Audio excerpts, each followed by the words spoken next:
Is justice really coming for Epstein's victims, or are they just pieces in a political game of chess? Also, a horrific murder in Charlotte has people online reeling while the media is silent. Not only the media, but also some key actors in the evangelical world. And we will be responding to the controversy over Snoop Dogg's comments about gay characters in the new Lightyear movie. We've got all of this and more on today's episode of Relatable. If you love Relatable, please make sure you subscribe on YouTube, on Spotify, on Apple Podcasts, and leave us a 5-star review wherever you listen. This episode is brought to you by our friends at Good Ranchers. Go to goodranchers.com. Use code Allie at checkout. That's goodranchers.com, code Allie.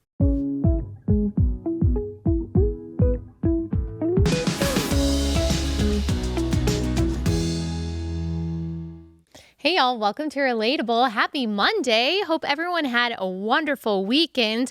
All right, today is the day we are talking about Jeffrey Epstein, the latest developments in that very disturbing story, why we should care about it, and what to think about the political response to everything that has gone on.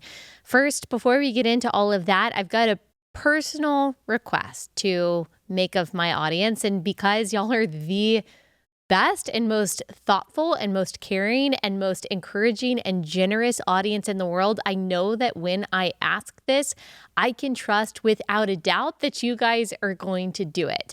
And what I'm asking for is prayer, not just for me and Chief Relatable and our family, but also our team and all of the people that make Relatable happen and that make Share the Arrows happen. There's so much coming down the pipeline as we have 1 month until Share the Arrows. It's crazy. So much prayer and energy and creativity and effort has gone into Share the Arrows. You guys probably know a little bit, or maybe you don't. There are so many layers and so many different moving pieces when it comes to creating a Christian women's conference that is hosting close to 5,000 women. We are so excited, so thankful to the Lord for each and every one of you and for everything that He has done to help make this happen. But there are a few things we know. One, the logistical complications just happen. Technological complications happen. Travel complications happen. All of that can go down in the next month. But also we know that Satan hates worship and Satan hates the gathering of the saints.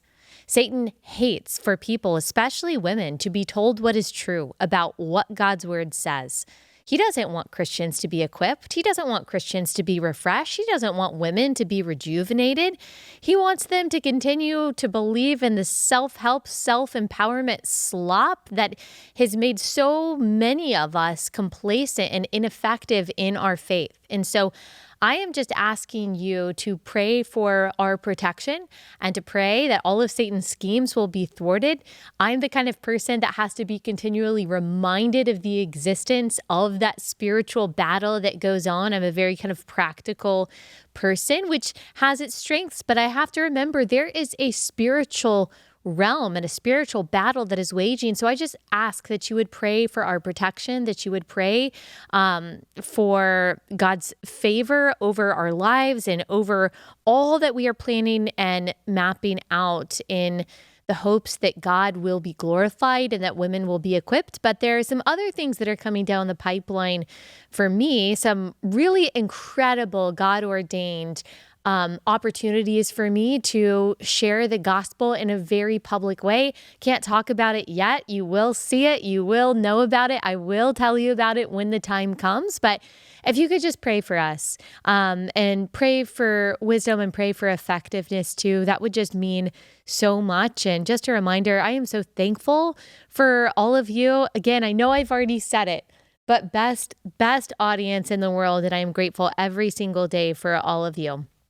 All right, now that I've gotten off that soapbox, let's get into the first story of the day, and that is Jeffrey Epstein. You guys have been asking me to talk about this for a while. I will get into the timing of why I'm talking about this now and haven't spent several episodes talking about it so far.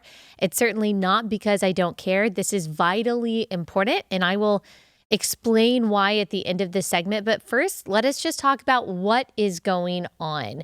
So on September 2nd, 2025, House Oversight Committee Chairman James Comer, this is a Republican from Kentucky, released 33,000 pages of DOJ subpoenaed documents about Jeffrey Epstein. He is, of course, as most of you know, a convicted sex offender who died by suicide, allegedly, in 2019, awaiting trial for the sex trafficking of minors. So the House of Representatives passed a resolution on September 3rd with a 212 to 208 vote, so very split, authorizing the committee's ongoing probe into the Epstein case and permitting the release of unclassified records from the DOJ, Treasury, and Epstein's estate. So, as many of you have followed over the years, you probably know that there are a lot of theories, a lot of questions surrounding Epstein's death and the different connections that he had, especially when it came to the trafficking of minors. This vote in the House had zero Democratic support. It sparked debate over its effectiveness, this resolution's effectiveness, in providing transparency and justice to the victims. Oversight Committee Democrats pointed out that there was little new information in the files that have been released so far. So this is their statement. The 33,000 pages of Epstein documents James Comer has decided to release were already mostly public information. This is from Representative Robert Garcia. After careful review, Oversight Democrats have found that 97% of the documents received from the Department of Justice were already public. There is no mention of any client list or anything that improves transparency or justice for victims. Now, I, of course, would ask, though, if that is the case, if there's no new information, then what is the harm in releasing it? I could see how someone could say maybe this is political posturing. This isn't actually advancing the ball down the field. However, if that is the case, is it a negative? Is it a drawback to release it? Representative Thomas Massie, however, Republican from Kentucky, also opposed the resolution. He said during a news conference on September 3rd that it, quote, does absolutely nothing. He also said, I appreciate the efforts of my colleague, James Comer, who is leading the Oversight Committee. They may find some information, but they're allowing the DOJ to curate all of the information that the DOJ is giving them. That is his perspective. He and Democratic Representative Ro Khanna are promoting a separate bill to release all DOJ records. Massie is urging his colleagues to listen to the victims during the news conference. He is saying this: what if this was your sister? What if this was your daughter? Here's set one. The Washington establishment is asking the American public to believe something that is not believable. They're asking you to believe that two individuals created hundreds of victims and they acted alone, and that the DOJ has no idea of who else might have been involved, that nobody else did anything that rose to a criminal enterprise. The American people know that's not true. Now, the Speaker of the House just offered a fig leaf to my colleagues. They're going to vote on a non-binding resolution today that does absolutely nothing. Okay, so those are his thoughts. The survivors announced during this press conference that they know the names of the abusers who were involved in Epstein's sex trafficking ring and that they are planning to independently compile their own list. Here they are, set two. Several of us Epstein survivors have been discussing creating our own list of names.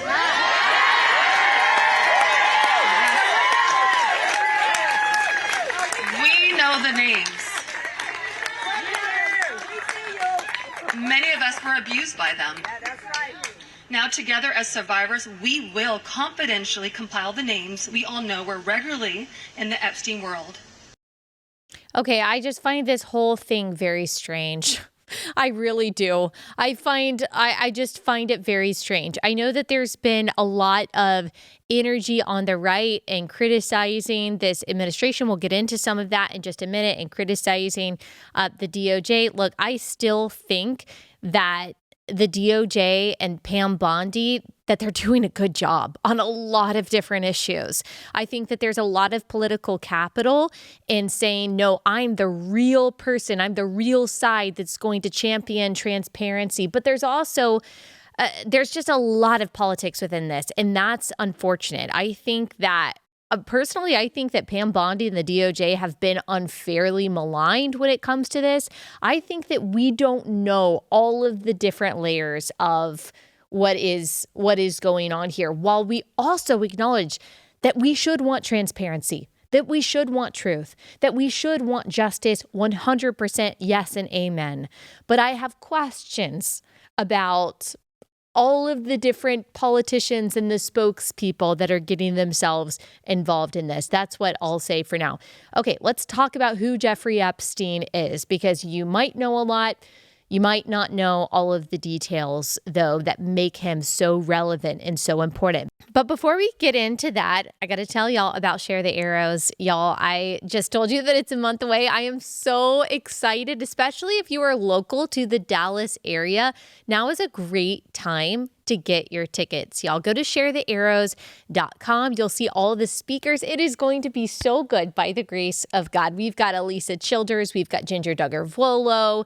We've got this incredible motherhood panel with Abby Halberstadt. You guys love her. Also, Mama Bear Apologetics author Hillary Morgan Ferrer. We've got Shauna Holman and Taylor Dukes on a biblical health panel. We've got Katie Faust bringing the heat. Francesca Battistelli is back with us this year, Grammy Award winning artist who is going to be leading us in worship. Y'all, we are working on the set list on what is going to be sung together. You guys gave me suggestions, a good mix of hymns and modern worship. Y'all, you're going to be refreshed and rejuvenated. It's going to be awesome. This year's Share the Arrows is brought to you by Carly Jean Los Angeles. Go to sharethearrows.com. Get your tickets today. Don't have FOMO again this year, y'all. Join us at Share the Arrows. Go to sharethearrows.com.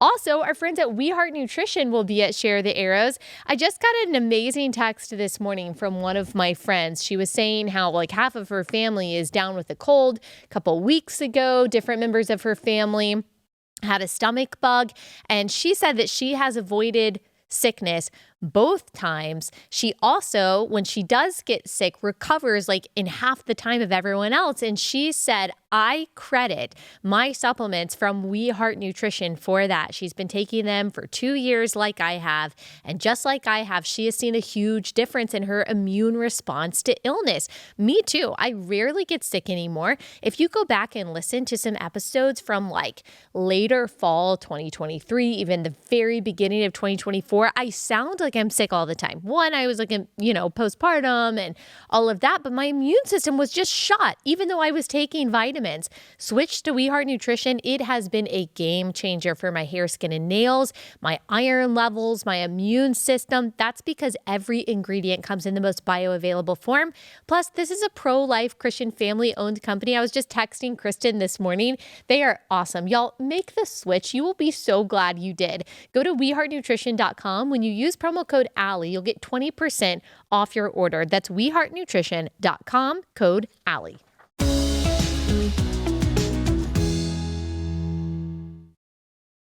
I listened to this very interesting podcast on the Interesting Times podcast with Ross Douthat. I have been on that podcast before. I really appreciated the conversation that we had there. But he had a very interesting discussion with Julie K. Brown, who is an investigator who has covered the Epstein case since 2016. And she told Ross in this interview who Jeffrey Epstein was and why he matters. So he was a wealthy financier. He's a convicted sex offender who mingled with elites like Bill Clinton, Prince Andrew, billionaire Les Wexner, and others. She also said to Ross, he was very wealthy, but there was no real indicator of how he made his wealth. Brown credits Epstein's wealth to his intelligence, his cleverness, his ability to exploit others' weaknesses, his networking power, his charisma. She says, quote, I think the key to Epstein's real success is the fact that he would find the weak point that anybody had, whatever they needed or wanted, and he would exploit that. And I don't know what he had on Les Wexner, who became one of his primary clients. Les Wexner is a billionaire who owned Victoria's Secret and also the limited retail stores at the time. And Epstein somehow met him, and Wexner was really his primary client. As a result of that, she says, Epstein's wealth just ballooned. So he owned all of these lavish properties. You've probably heard of Epstein Island. He also had a Palm Beach mansion. He presented himself, though, as some kind of philanthropist, just like the helper of all of these people, donated to universities, funding research, as well as hosting intellectual salons on his island where he would fly in scientists to give talks on different topics such as transhumanism. And y'all, it's too on the nose. It's too on the nose that all of these elites want to talk about transhumanism. We just had this episode about Peter Thiel, and then I saw this really funny bit that Tim Dillon did on Joe Rogan's show. And he was basically like, about Peter Thiel, look, you can't have your three interests being like autonomous drones for war zones, surveillance technology that we use on our friends and neighbors, and the Antichrist. Like, you can't have all three of those at the same time. Like, you got to pick tennis as your third one, or like fishing. But Peter Thiel, also very interested in transhumanism. It's just strange. And all of these people, maybe not Peter Thiel, but certainly in the Bill Gates world, very concerned about overpopulation. It's just a little bit too on the nose, too cartoon villainish. Julie Brown said he was interested in all kinds of things involving babies, in how they form intelligence, and eugenics, and gene research, and things like that. Very troubling. So back in the 1990s, Epstein's accomplice, Ghislaine Maxwell, they also briefly dated, began allegedly recruiting young girls for him. Epstein had helped Maxwell's family financially after her father had raided their family company, including the employees' pension fund. And then he died in a very mysterious way, left the family in financial ruins. There were a lot of rumors, Julie Brown says, at the time that maybe they would get married, but she realized as she got older that she was not going to satisfy him because he wanted younger and younger girls. So apparently she made herself useful in finding him these younger girls and made herself basically irreplaceable. It sounds like from what Julie said that she was really in love with him, really attached to him. And so she kind of put herself in this position that he would need her. The journalist says, a lot of women have come forward, and I speak with the attorneys that represent these women quite often. I was speaking with one who said that he had a client. She was of age, but she was on the younger side, and she was trafficked to a very powerful man by Epstein in Palm Beach. Now, a lot of people think, for whatever reason, that this is all some right-wing QAnon conspiracy. I just want to remind you that this is being reported by the New York Times. Not that they are a bastion of credibility. I'm just saying this is not some conservative conspiracy theory going on. In 2008, Epstein pleaded guilty to soliciting a minor in Florida, serving 13 months in lenient conditions. Brown said they manipulated and downplayed the scope of his crime. She said it was clear that he had done this trafficking to many, many girls, but was only charged for soliciting one underage girl. And Brown adds that an older girl was chosen so that the crime didn't look as bad.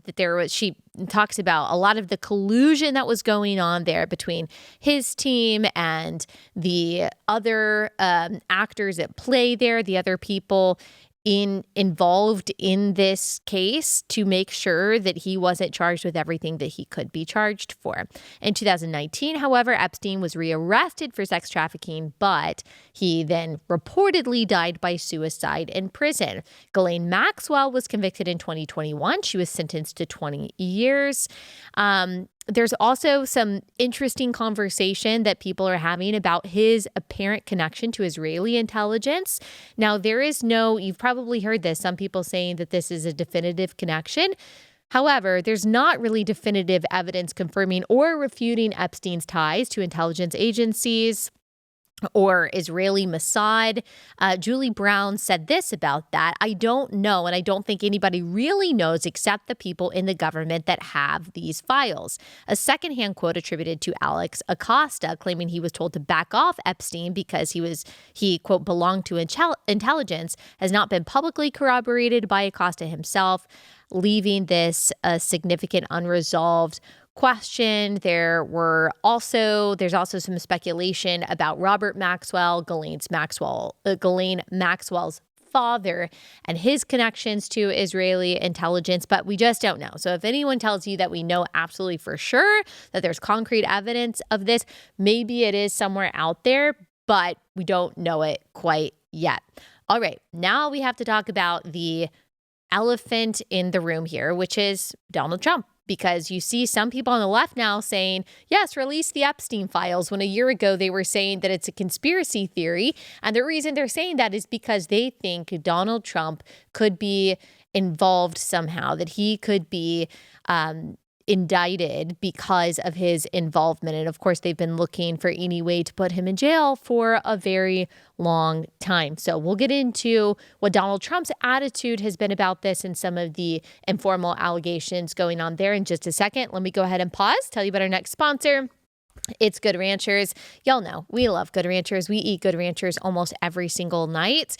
We love their chicken nuggets. We just emailed them and were like, please send us some more chicken nuggets. We love them so much because they're seed oil free. We know that seed oils can be inflammatory, and even the healthiest chicken nugget brand that you can find in the grocery store has got canola oil and all kinds of inflammatory stuff in it. You don't have to worry about that when it comes to Good Ranchers. Plus, you know that it's actually from an American farm or ranch. And that's true of all of their meat. We love their fillets, so good. We love their ground beef just because it's so versatile. Our kids love the just baked chicken. So we just take their non-pre-marinated baked or chicken breasts and we put them in the oven. Really simple, really easy, really great way to get protein. And again, we love supporting American farms and ranches. Plus, this is a Christian family-owned company that felt a call by God to provide this service to people like you and me. And I'm so thankful. It makes our lives so much easier, so much more convenient. And again, we get to support American industry. Go to goodranchers.com, use code Allie. You'll get a free add-on of meat when you subscribe. Plus, you'll get $40 off when you use my code Allie. That's goodranchers.com/Allie, code Allie.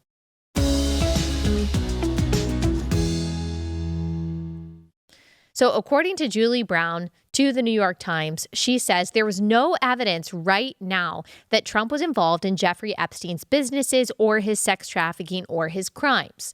Now, you may have seen some pictures going around where it looks like they're at the same party or they're hanging out or they're posing for a picture together. And while, of course, that's not a good look, no one wants to be in a picture with him or Harvey Weinstein or anyone that is obviously sketchy.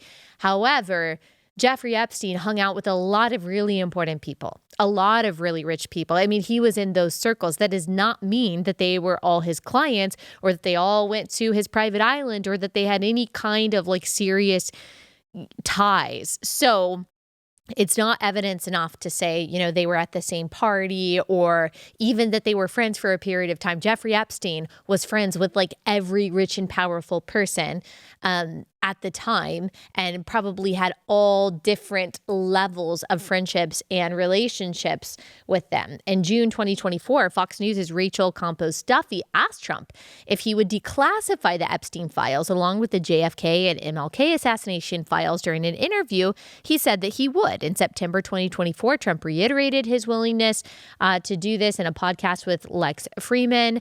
However, a couple months ago, July 2025, he kind of reversed course after the DOJ and the FBI released a memo stating that a thorough review of Jeffrey Epstein's files found no evidence of incriminating client lists or blackmail involving prominent individuals. And Trump said this is pretty boring stuff. Here's what he had to say. SOT 3. Are you still talking about Jeffrey Epstein? This guy's been talked about for years. You're asking, we have Texas, we have this, we have all of the things. And are people still talking about this guy, this creep? That is unbelievable. It just seems like a desecration. All right. So obviously people had a reaction to what Trump said. So let me give you my take on all of this. The truth is we could spend weeks of episodes talking about Epstein. talking about all of his connections, all of the theories, some very legitimate, some probably less legitimate, surrounding him, the true circumstances surrounding his death, the layers of cover-up and sexual exploitation and institutional corruption that this story involves. And I'm sure we will be talking more about this in coming years. We should.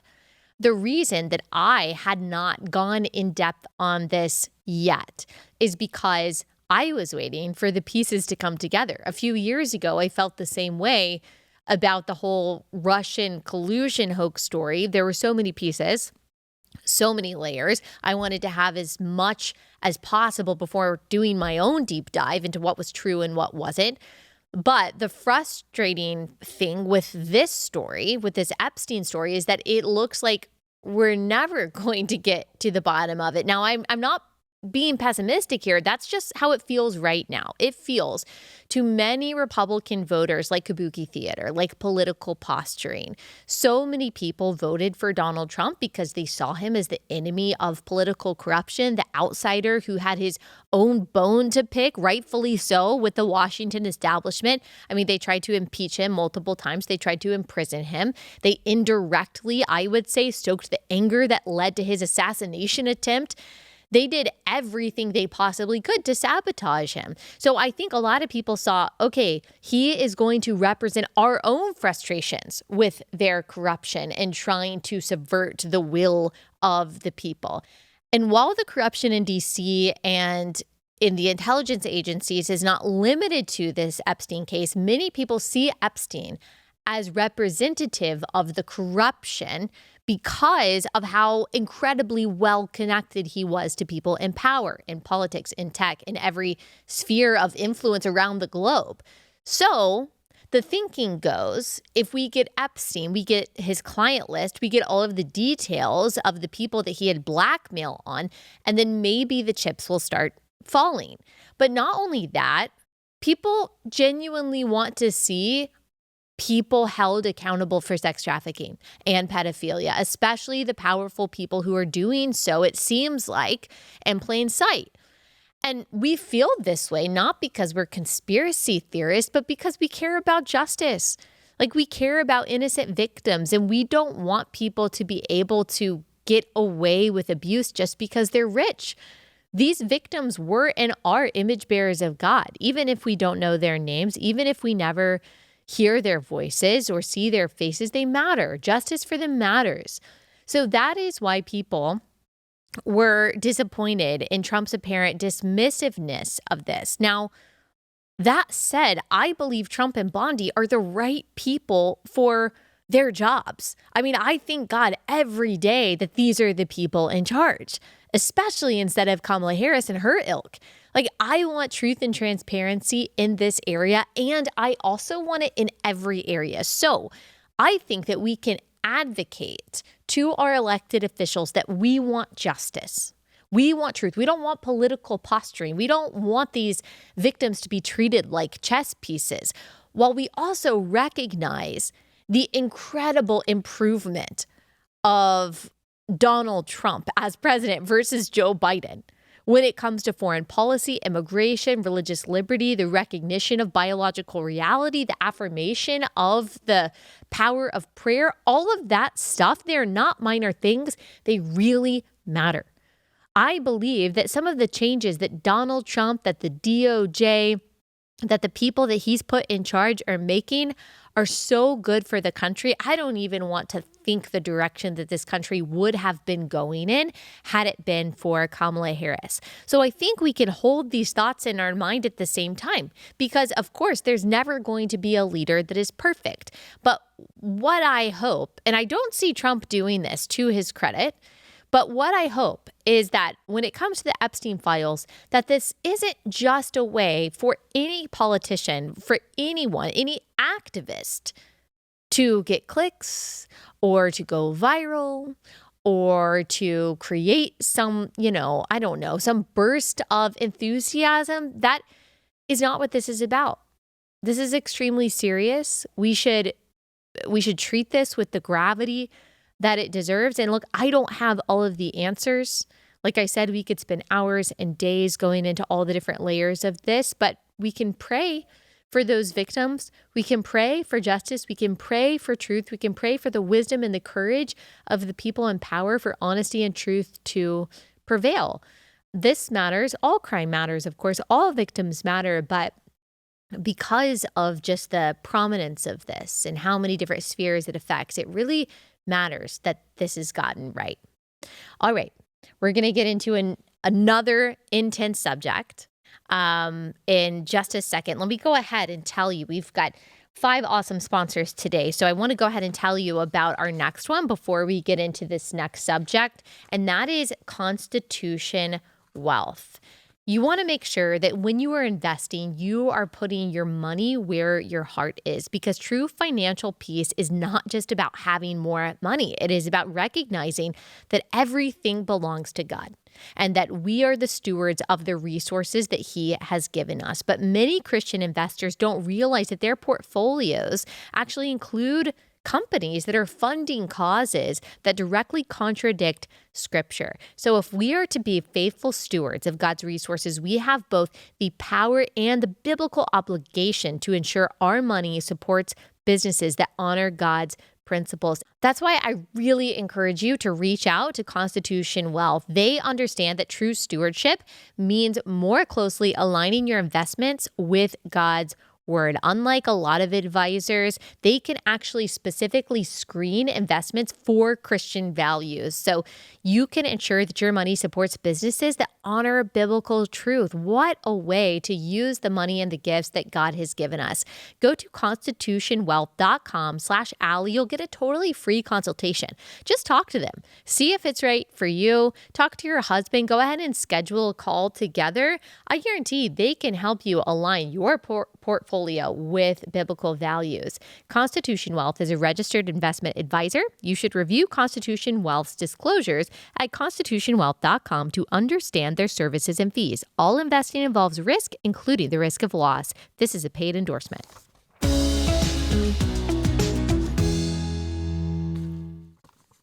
Okay, if you follow me on Instagram or on X, you know that I am very worked up about this story coming out of Charlotte. This homeless man with several priors who randomly stabbed a young woman on a train to death. And it's not just that is the story, but it's also, unfortunately, the media's silence about this story, the partiality that we see not only in the media, because we expect that, right? Like we expect that from the secular world, but that we see from the Christian world when it comes to stories like this. So let me just tell you the details, then we'll get to the response. A homeless man, DeCarlos Brown Jr., with over 14 prior arrests, y'all, stabbed and killed Irina Zarutska, a 23-year-old Ukrainian refugee, on a Charlotte light rail train on August 22nd, 2025. The reason why people are talking about this even more right now is because we just saw the surveillance footage, which is very, very disturbing. It was released on Friday, September 5th, and it shows Brown pulling out a pocket knife, attacking Zarutska, who is unaware. She was just kind of looking at her phone. So she gets on the train. He's already sitting down. She sits right in front of him. She's this like very slight young woman. She takes out her phone. She's scrolling on her phone, and he just kind of looks at her, takes a knife out of his pocket, stands up, and starts violently, aggressively, brutally stabbing her. After the attack, Brown, we see this in the video, Brown left a trail of blood on the train, removed his bloody hoodie, and calmly exited the next station. And everyone that you see in the surveillance footage is just standing there, trying so hard not to do anything. Now, I have so many thoughts about that. On the one hand, like I understand, you're unarmed. He's obviously an insane person with a knife. I say insane, but could just be evil. And you want to go home to see your family. I totally understand that. At the same time, seeing all of these men lined up there, standing there in silence, when I'm just not sure if that would have happened 25 years ago. I think that they would have tried something. I think that they would have, or someone would have been armed 25 years ago and could have, clocked him in the head. Like, that's what should have happened. So he's got convictions dating back to 2014, including a 2014 armed robbery. He, of course, was free when he allegedly committed this murder. We have to say allegedly, even though we have it on tape because he hasn't been convicted yet.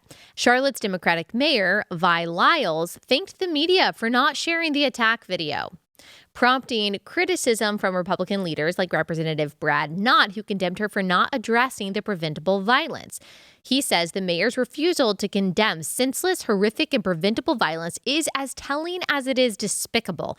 Violent criminals, regardless of who they are or what they look like, need to be in jail.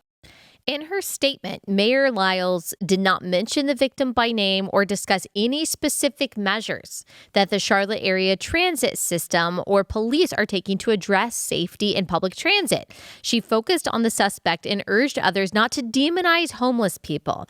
She said the suspect appeared to have struggled with mental health and suffered a crisis. She said Charlotte and its transit system are, quote, by and large safe, but the incident highlights the need for stronger support systems. We will never arrest our way out of issues such as homelessness or mental health. Mental health disease is just that, a disease like any other that needs to be treated with the same compassion, diligence, and commitment as cancer or heart disease. So basically, this person shouldn't be held responsible for his cold-blooded murder because he apparently was mentally unwell. Well, as you guys know, I wrote a book called Toxic Empathy, and how Christians, our well-meaning compassion is used against us, is exploited to convince us that progressive and specifically soft on crime policies are the more loving option. And so I posted this on X in response to this story and in response to what the mayor said. How can empathy be toxic, Allie? Well, you see, this guy was arrested and released a dozen times in the name of social justice and racial equity. Social justice and racial equity policies are born out of empathy for the marginalized.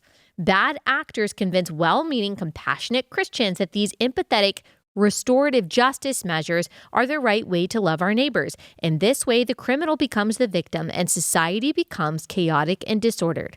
We have to be led by truth, order, love, goodness, and virtue, not by empathy.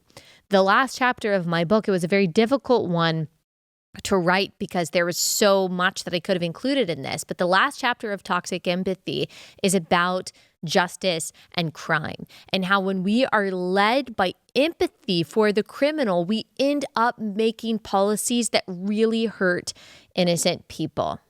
The mainstream media outlets have faced accusations of minimal coverage.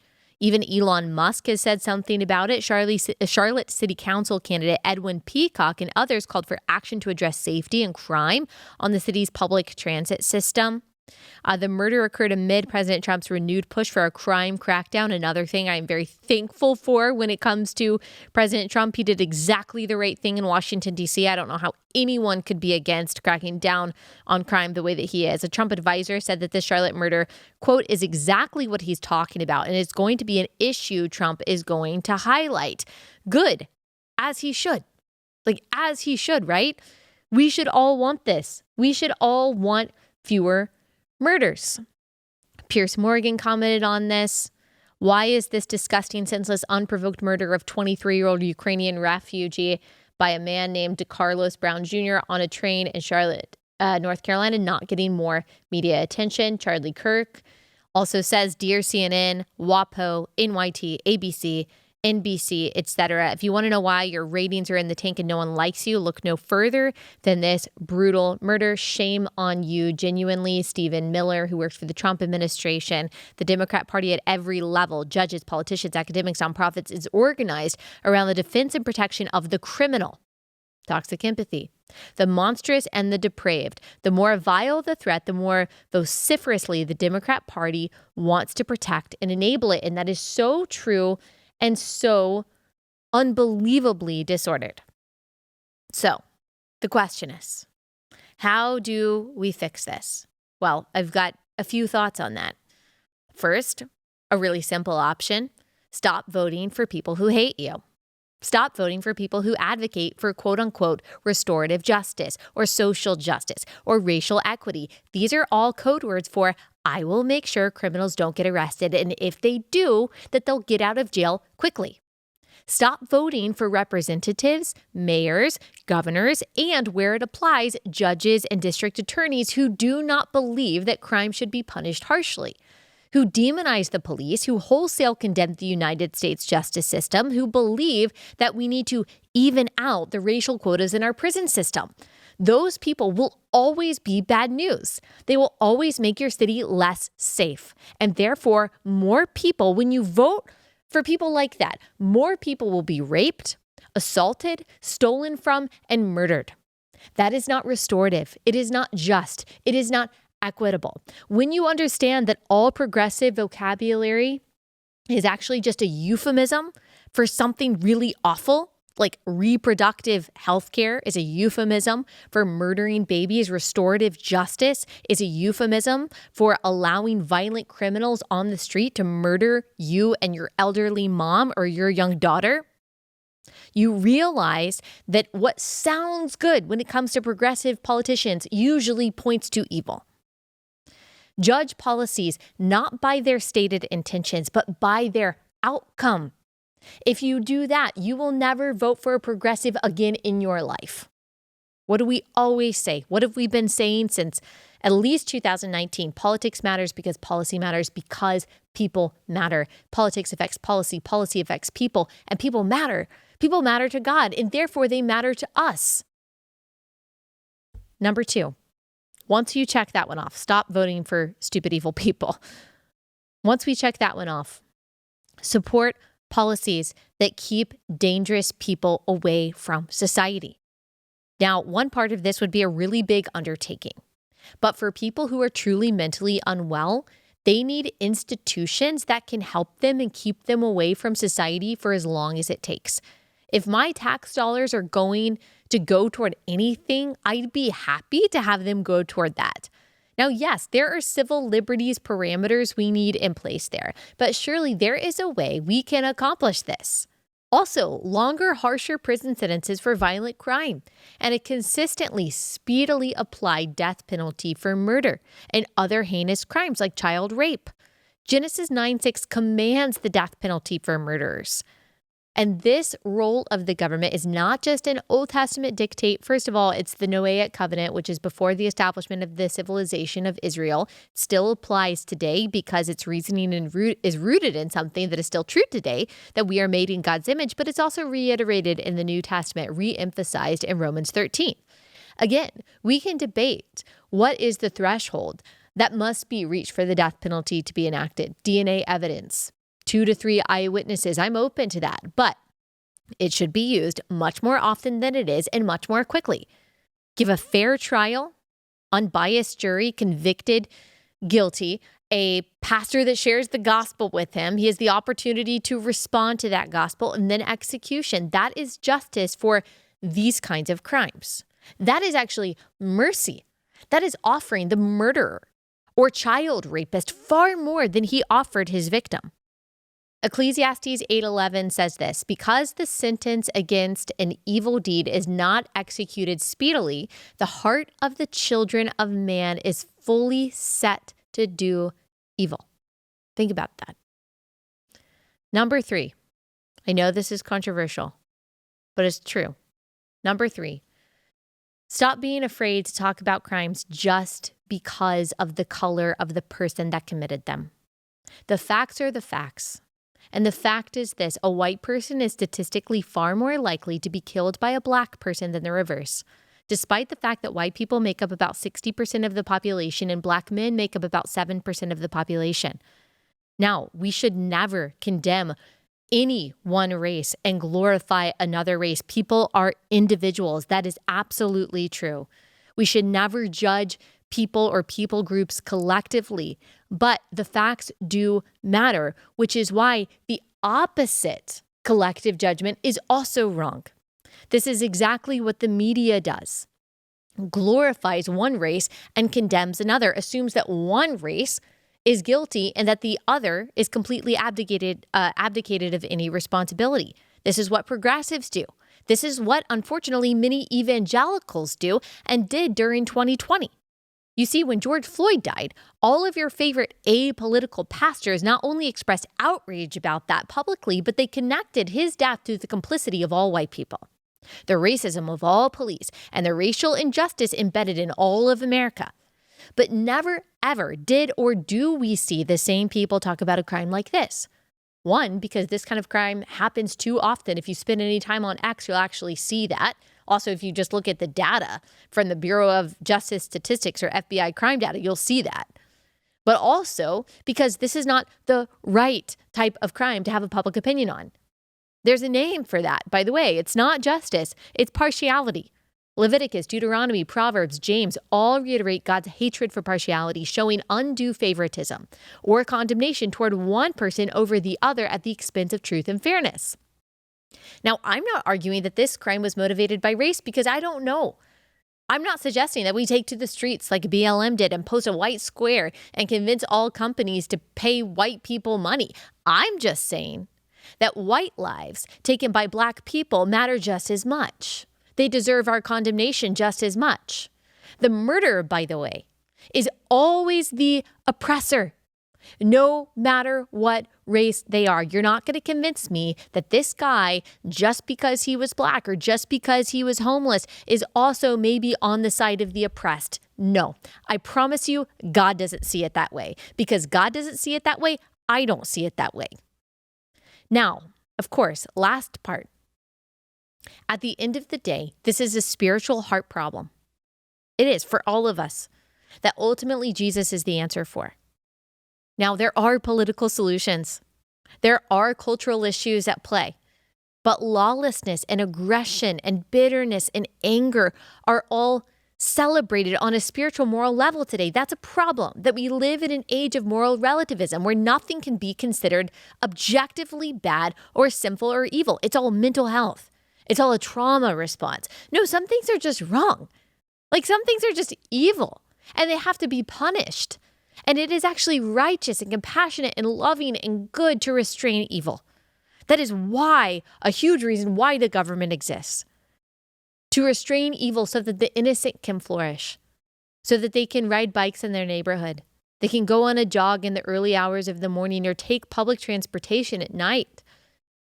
And if you find yourself with more pity for the people committing the heinous crimes, thinking about what they've gone through in their lives more than you're thinking of the lives and the people left behind by the victims, then I'm afraid your moral compass is out of whack.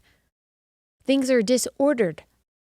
This is what I mean by toxic empathy. It doesn't mean that all empathy is bad, but misdirected or disproportionate or blinding empathy that leads you in three directions: to affirm sin, to validate lies, or support destructive policy. Yes, that is toxic. And that is why Christians are called not to be led by empathy, which is a very strong feeling that can lead you in a good or a bad direction, but to be led by the truth in love. 1 Corinthians 13:6 says that love never rejoices in wrongdoing, but rejoices with the truth. Is there a place for mercy? Is there a place for leniency? Is there a place for understanding people's backgrounds and their struggles to ensure that we are seeing them as image bearers of God with souls that live forever, whether they are the criminal or whether they are the victim? Absolutely. But that does not negate our societal or governmental responsibility to restrain evil for the sake of the weak and the vulnerable. That is a part of seeking justice and loving mercy. It's interesting that that verse in Micah is the one that is repeated over and over again by left-leaning Christians. Look, I see seeking justice and loving mercy as making sure that those who are doing evil are unable to do evil. All right, that's my take on that very sad story. Please pray for this young woman's family. Pray for her loved ones, and pray that we have politicians who are courageous enough to do the right thing.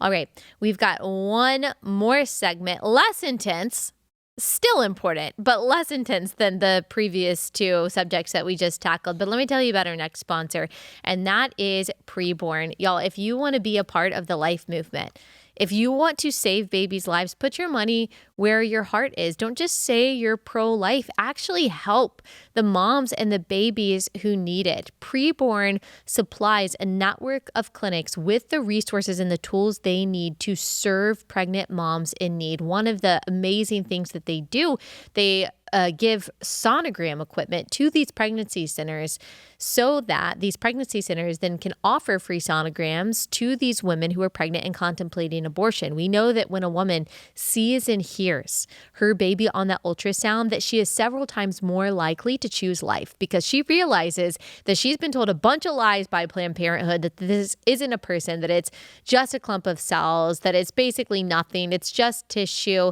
She sees that this is a little person, a part of her with a beating heart, and she chooses life. And Preborn makes sure that these pregnancy centers have all the tools that they need to help this woman not only choose life, but to take care of her baby even after birth. So when you donate just $28 a month, you are covering the cost of a free ultrasound for a pregnant woman in need.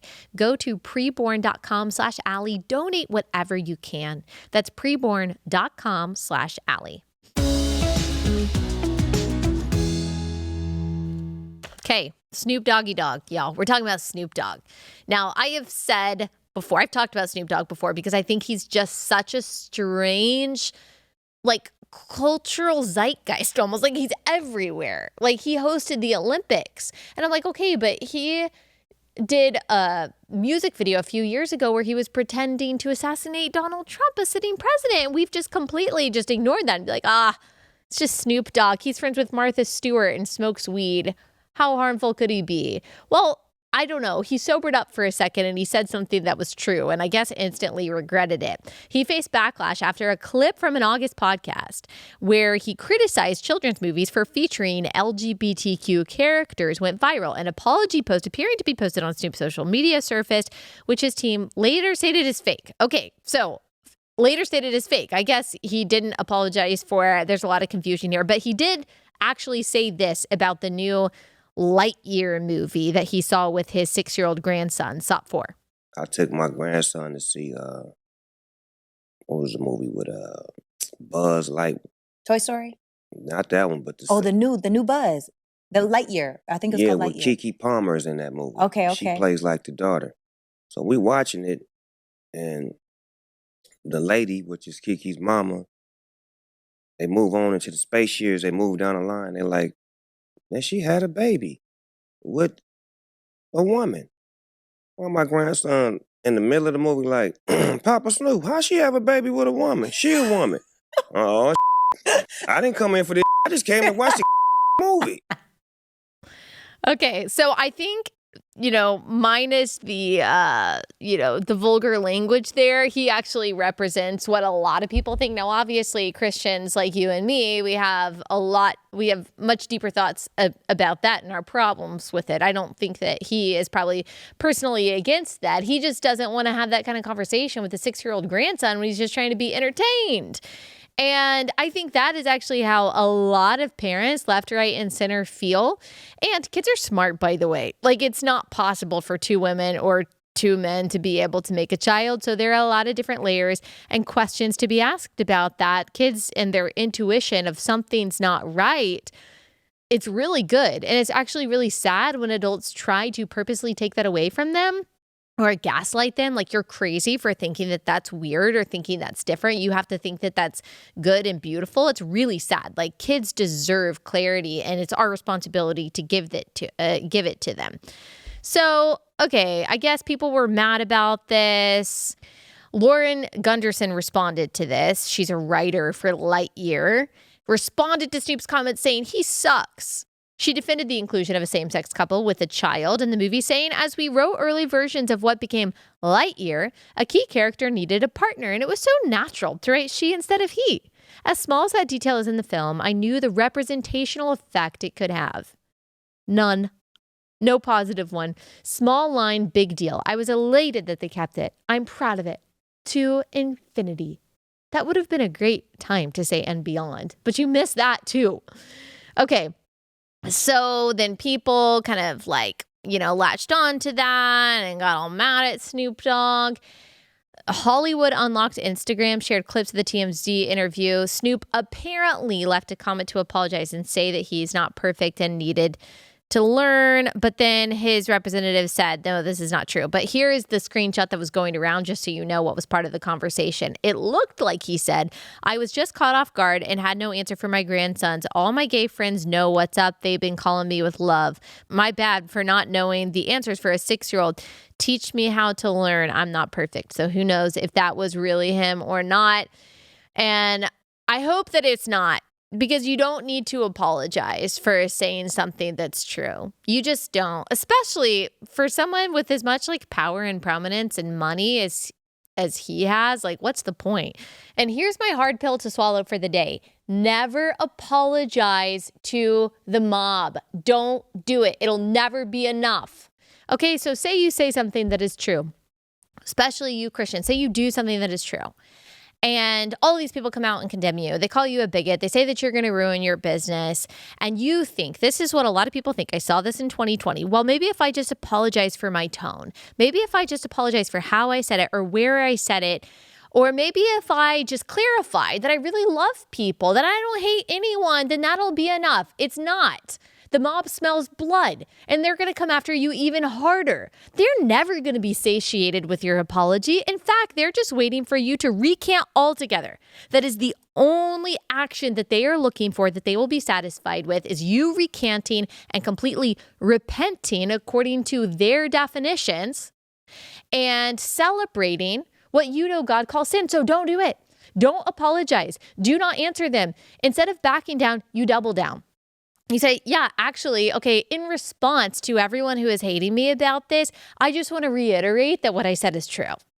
I just want to reiterate that I believe in God's word and I'm not going to apologize for it. When you start apologizing for what God's word objectively says is true, you are casting yourself as nicer and more merciful than God. And that is self-idolatry. Now, if you really did something wrong and it was wrong in accordance with God's word, then of course, an apology or a statement could be necessary. But even then, say it to the right people. You don't have an obligation to say sorry to the people that are looking to sabotage you and are looking for a gotcha. You make sure that you are right before God. And that is what matters at the end of the day. Now, Snoop Dogg, we should pray for. We should pray that if he's not, that he gets right with God, because he already has a little inkling that something is wrong about that. So maybe this can be like a launching pad for his exploration into truth. All right, we got one more sponsor for the day before we close out. That is Patriot Mobile. Y'all, Patriot Mobile is America's Christian conservative wireless provider, and they are awesome. They make switching so easy. If you don't want to fund the left anymore, a lot of these wireless providers fund left-wing causes, then you need to switch to Patriot Mobile. All you have to do is go to patriotmobile.com/Allie. They'll give you a free month of service. So easy. Plus, you get access to all major networks, so you don't have to compromise on your service. They offer unlimited data plans, mobile hotspots, international roaming, internet backup, so much more. You can activate in just minutes from the comfort of your home. You can keep your number, you can keep your phone, or if you want to, they'll help you upgrade. Just go to patriotmobile.com/Allie. You'll get that free month of service when you do. patriotmobile.com/Allie.